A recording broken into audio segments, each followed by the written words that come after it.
Around 8 weeks ago, I found myself in a deep hole. I guess the best place to start is at the beginning. I started gymnastics at the age of 7 and instantly fell in love with the sport. Over the next 12 years, I committed myself wholeheartedly in pursuit of my dream to win an Olympic gold medal. I had an incredibly successful junior career, and in 2012 I was selected to represent Great Britain at the Olympic Games in London. Alongside my teammates Christian Thomas, Lewis Smith, Dan Purvis and Max Whitlock, I helped my country win its first team medal in 100 years. In 2013, I became the first British man to win a major medal on the high bar, taking a silver in Moscow. An achievement I am immensely proud of, and a result I repeated at the following 2 European Championships. At the Commonwealth Games, at the age of 21, I suffered an ankle injury competing on the vault and completely ruptured my medial and lateral ligaments in my left ankle. I spent the next 2 years fighting tooth and nail to get back in time for the Olympic Games in Rio 2016. Unfortunately, I missed out on the Olympic team and was named one of the 3 reserves.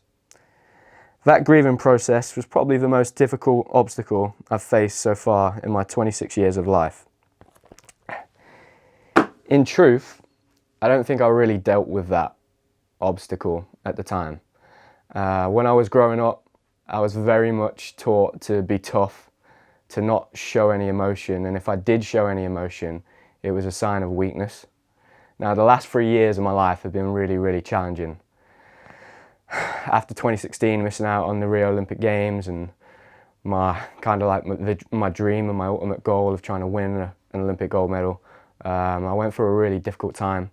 My family, it was very tough for those guys, all the people around me, and what I did and the kind of thing, my fail-safe, and the thing I always used to do was kind of throw that to the back of my mind and not think about it at all.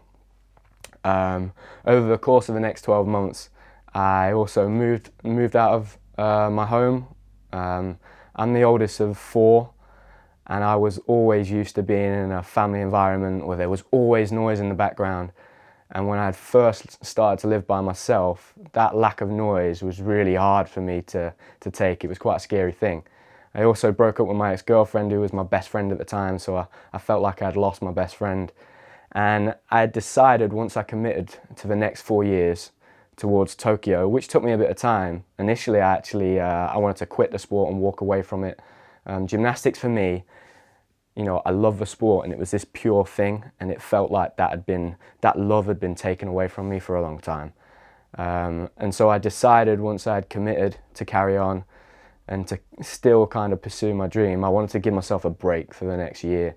So 2017, I spent the year just I was still in the gym all the time, but my commitment wasn't really there. I had these big dreams. I wanted to go to the World Championships and I wanted to win medals, but the way I was living my life and my lifestyle wasn't really matching up to my targets and my dreams at that time, and the stuff that I was saying, my actions weren't reflecting that.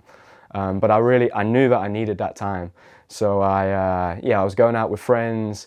I was going to too many parties probably. You know, it was never a crazy amount, but where in the past I would go out once or twice, it was kind of like every weekend for a long period of time. Now, towards the end of 2017, I decided the switch kind of flicked, and I was like, right, okay, I want this again. I want to get back in the gym. And 2018 came around. The Commonwealth Games was a huge target of mine. It's where I had my big injury. And I decided that mentally I wanted to commit to this sport again, basically, and this dream of going to the Olympic Games. And the first step along that way was going to be, you know, the European Championships that year, the Commonwealth Games, the World Championships. But my body wasn't ready then. I had abused my body for that 12-month period throughout 2017. I'd also picked up a shoulder cuff tear at the end of 2016. I picked up a hamstring tear in the middle of 2017. And at the end of 2017, I picked up a bicep tear. So my body in that 2018 year it just wasn't ready. My mind had made that switch, but my body wasn't ready. Now, I had a sports psychologist for a few years, and I worked with her, and she was brilliant. She actually left the program, and I just decided at the time, I was like, do you know what? I feel like I'm in a good place mentally. I'm back, I'm committed. I was living in the right way. I was super professional, and I was just going to do it kind of by myself. Now, when I was younger, when gymnastics in this country wasn't a thing that you would do, and when I was about 9 or 10 we were ranked 23rd in the world.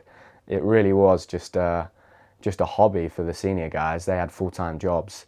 And so when the physio side of things and the medical advice started to come in, a lot of the old school kind of like system was in place, and we were kind of told, don't go to the physios, don't go and see the doctors, because they're just going to stop you from training and stop you from competing. So for a long time, we all used to avoid going to get treatment and get physio treatment and see doctors and sort out our injuries. We just were told to be tough and to push through that.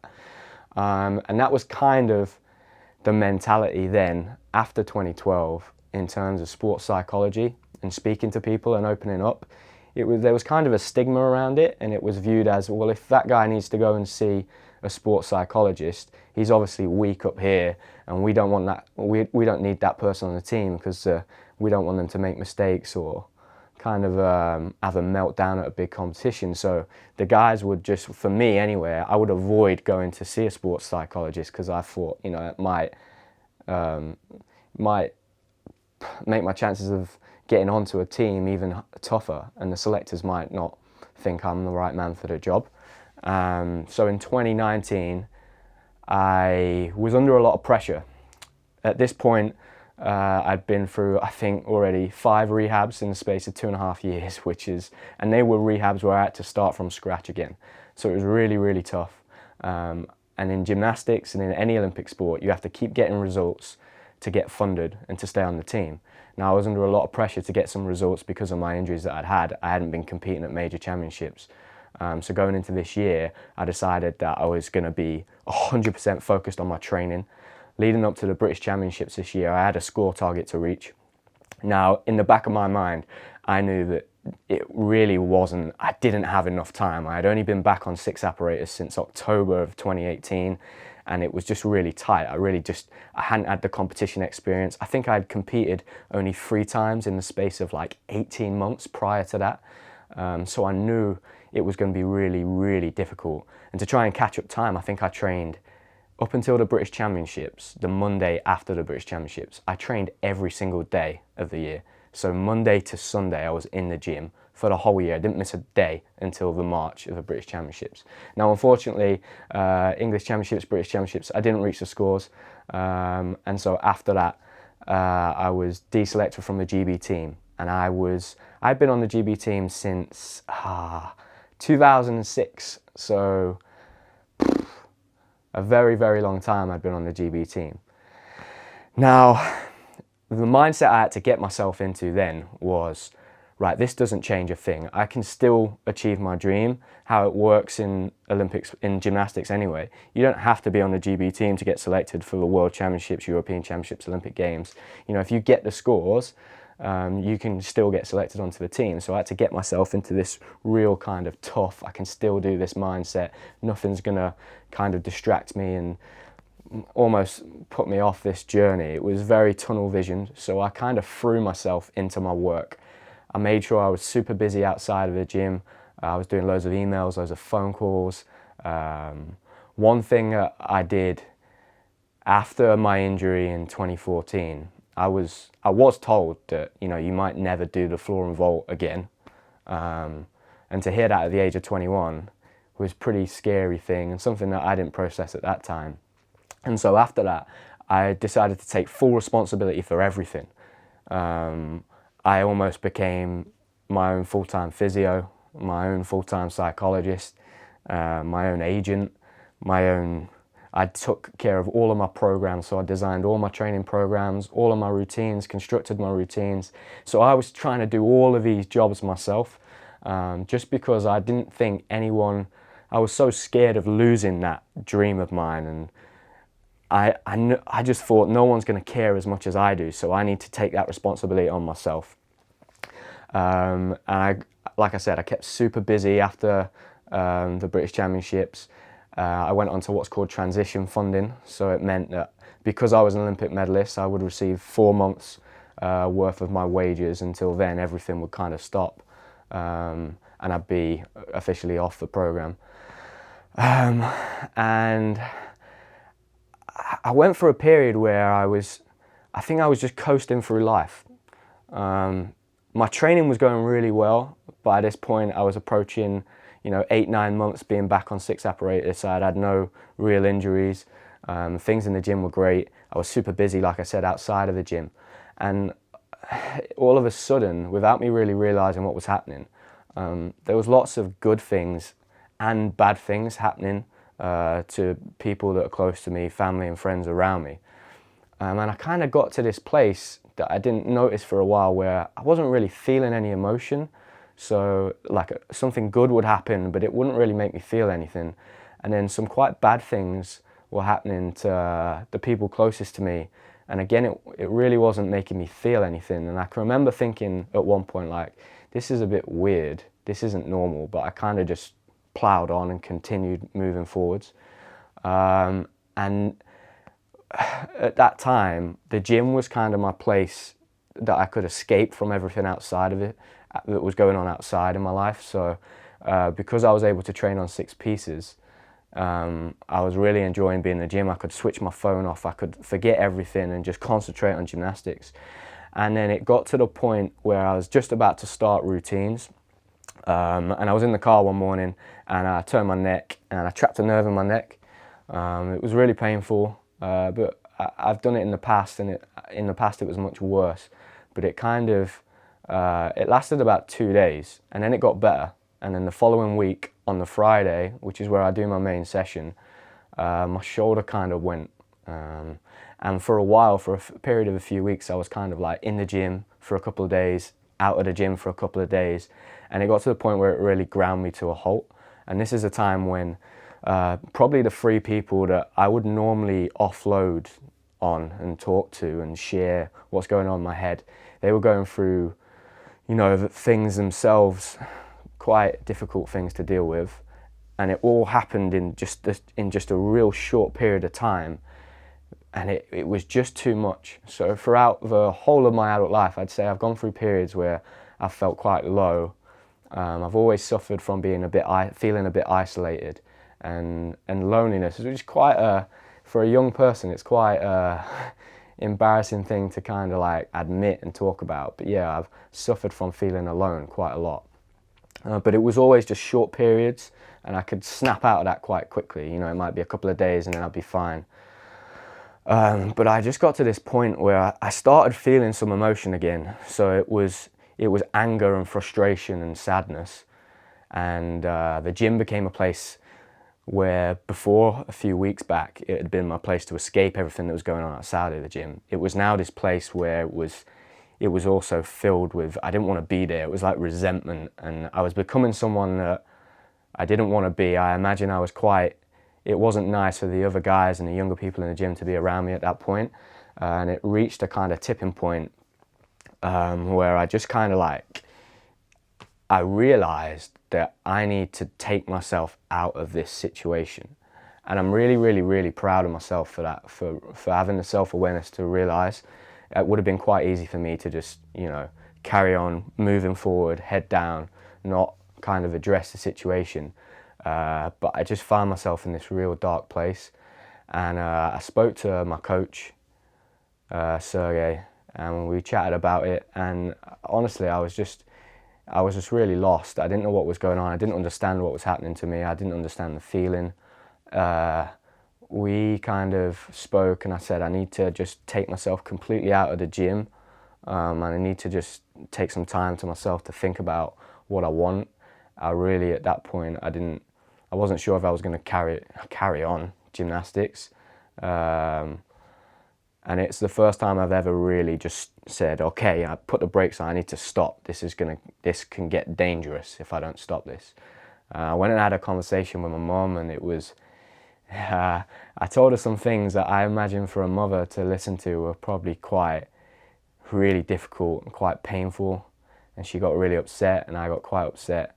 But I remember afterwards feeling a lot better. And it's almost like breathing out a little bit. That's what it felt like. And it's such a hard thing to describe how I felt at the time. Like, I don't really understand it myself right now. I'm still trying to process it and understand. The way I can describe it is in the film Get Out, when the guy's hypnotized and it's like he's falling backwards through the TV into this black hole. That's kind of what I felt like. I was just sinking into this like hole, and there was just nothing there. It was like the lights were on, but no one was there. And in the mornings, I didn't really want to wake up. And in the evenings, in the day, I just wanted it to be the evening so I could go to sleep again. And I can see, like, looking back on that, how that could become quite dangerous. And it was really, really scary. But what helped me was just that initial conversation with my coach, and then opening up to my mum.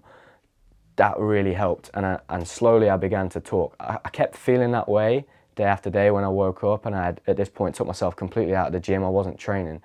And like I said, started speaking. I went to see a doctor who I've known for a long time. Initially, it was about my neck and trying to get to the bottom of this. So they were amazing with me. I got some scans, found out what the issue was. And the issue with my neck was quite a simple thing to solve. At first, what I found really frustrating was I just knew deep down, I don't know what it was, I knew it wasn't a serious issue. I knew it was going to go away, but it was just a timing thing. And once we worked out that I need to basically lengthen my neck and sit upright, and that was going to take the pressure off my shoulder, it was quite a quick, easy thing to solve. But again, that comes down to me using the physio and the doctor, because they're qualified, they know what they're talking about, and me taking on all this responsibility, it's just too much. It was too much for me to deal with, too much information to process. And what I also did as well, I said to her, do you think that stress could be having an effect on my neck? She kind of said, yeah, that's quite, a lot of people take stress through their neck. I opened up to her a little bit, which was quite a scary thing to do. And I decided that, yeah, I'd probably like to speak to someone and talk to someone about what I'm feeling and what I'm going through. So that was a big step forward. And after that, yeah, like I said, I just started speaking to people, and gradually, slowly, I've started to feel much more like myself. This was around 8 weeks ago, so I'd say for the last 4 or 5 weeks, I've been feeling a lot better. I've got more motivation. I wake up in the morning and I'm ready to go. And I basically wanted to, I decided I want to start making content again with Sam. Sam's been amazing for me.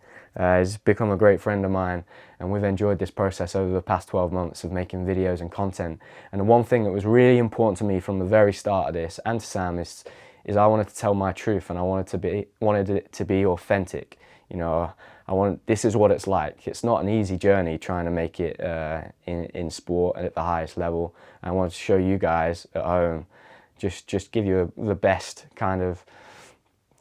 insight into what it's really like. Because it looks great when it's on TV and it's shiny and you see these amazing gymnastics routines or performances or matches, and that's the tip of the iceberg. There's so much that goes into that. And so for me to start making content again, it wouldn't have been right for me to just go straight back into it and pretend like everything was fine when it's not. I've been going through a really difficult kind of time, and I just wanted to, be as true and authentic as possible. There have been some amazing people that have been supporting me over the past couple of months. My friends and family, they all know who they are. The three most influential people in my life have been my coach. He's been incredible. He's such an amazing guy, and honestly, if there was more people like him in the world, it would be a better place. He's one of my heroes. He's been amazing through this process. I love him to bits. My dad is my hero. He works harder than anyone I've ever met. He motivates me all the time. And then my mom's my best friend, and we've had some real deep conversations lately, and we've both cried to each other and got quite upset. When I was at my worst, I was watching Stranger Things had just come out, and I watched the final episode, and there's like a bit where, spoiler alert, someone dies and there's a letter getting read out, and I was literally sitting in my grandparents' back porch bit, just crying my eyes out. It was kind of a funny moment, but I felt so much better after that. And they've just been amazing. I can't thank my mum enough, and all the people around me that have been there for me to talk to, just pick up the phone and have a chat to. And I really do believe that a problem shared is a problem halved. So my key message at the end of this is to any young person out there, girls or guys, if you're going through a difficult time, talking really helps. It really does help. I've picked up a few things during this experience over the past few months. I've learned a lot about myself. I'm not naive enough to think that it's all going to be fine now. I still don't really understand that process, and I don't really know how I got to the place that I got to. It was really scary, and I don't want that to happen again. So I know I'm going to start seeing someone who's going to help me with that. And yeah, just talk. I used to take on all this responsibility of all these people around me. I think being the oldest of 4 means I carry this big responsibility that I've got to look after everyone. I've got to look after my little wolf pack. And one thing that really helped me was actually just writing down all these things I was worried about, and then deciding which ones I could control and the ones that I couldn't control.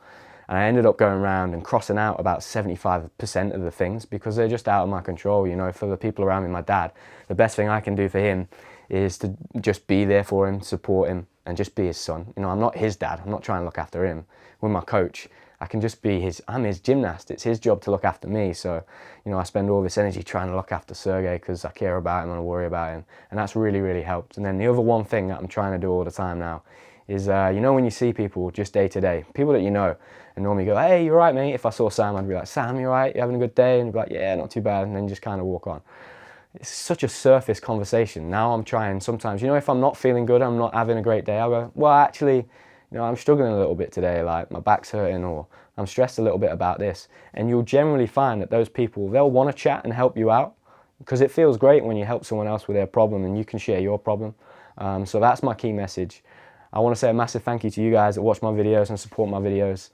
I feel really passionately about mental health and depression. Not ashamed to say that I've suffered from periods of depression and loneliness kind of throughout my adult life, and I've gone through a really challenging period, but I'm really proud of where I'm at right now. I'm super excited. I've got to a place where I think in the past I was always chasing something in my career. There was like this thing that I hadn't quite achieved yet, and I think a lot of that was outside pressure, whereas now I'm super proud of what I've done. And to be honest, I could retire now and be like, yeah, I'm happy with what I achieved, which is a great place to be. That being said, I really want to get back to compete at the highest level. I really want to go to the Olympic Games. It's my ultimate dream. I'm going to do everything I possibly can, but I don't need that anymore.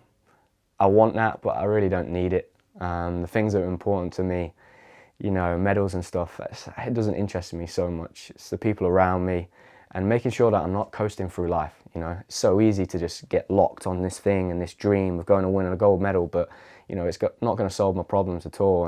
And in doing that, I'd end up wasting this time and not really living. So for me, I just want to say thank you to everyone that, like I said, has followed my journey, that's helped me. I love all of you. And if this helps anyone, reach out and talk to someone if they're going through a difficult time. That'll mean an awful lot to me. So thank you for watching.